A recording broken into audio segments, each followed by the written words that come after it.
the oil shortage also highlighted the plight of the much-loved overhead. The structure of this, the world's first electric elevated railway, opened in 1893, needed renewing, and the private company simply could not raise the cash.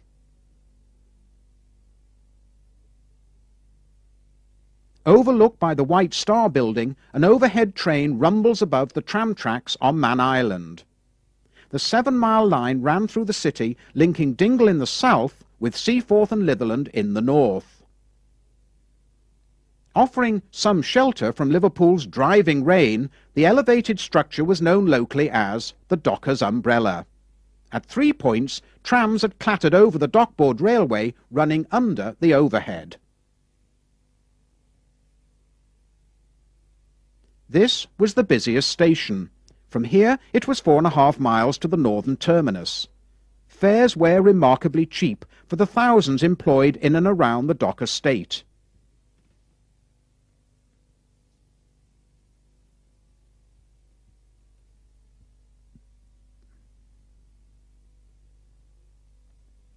This was one of the original motor cars, which had been widened in 1902-03 with a full-width driver's compartment.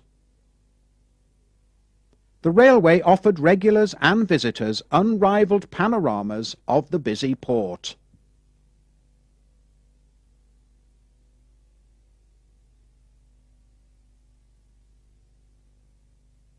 This station gave access to the following shipping lines: Pacific Steam Navigation, Lamport and Holt, Furness Withy, Holder and Donaldson. Leaving Gladstone Station opened in 1930 to serve the then new dock.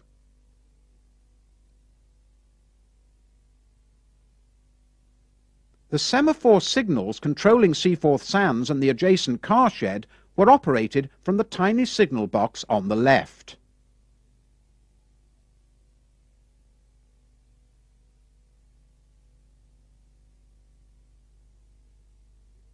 At Seaforth and Litherland, the overhead made an important connection with the Liverpool Southport electric service.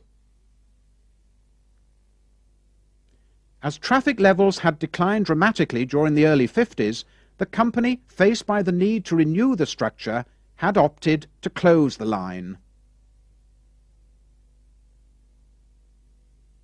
On the southern limb, a rebuilt train curves across the bowstring bridge straddling James Street. Nearly everything seen on this 2.5-mile journey to Dingle has now gone.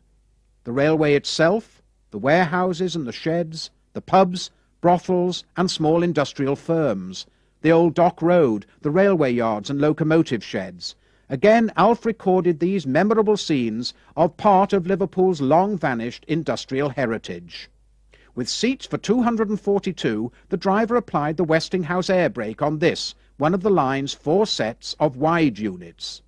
Another wide train, the 2 motor cars dating from the opening, and the trailer coach from 1917. This innovative little line had been the first to employ automatic as well as all-electric coloured light signalling. This was one of 8 sets modernised after the war, the last as late as 1955. An excellent view of the structure, flanked by the docks on the left and the dock road on the right. By the mid-50s, the curved deck plates supporting the track were giving the most cause for concern. 28 formed part of a set modernised just 2 years prior to abandonment. After crossing this 200-foot girder bridge, the railway plunged into a tunnel leading to Dingle Station, opened in 1896.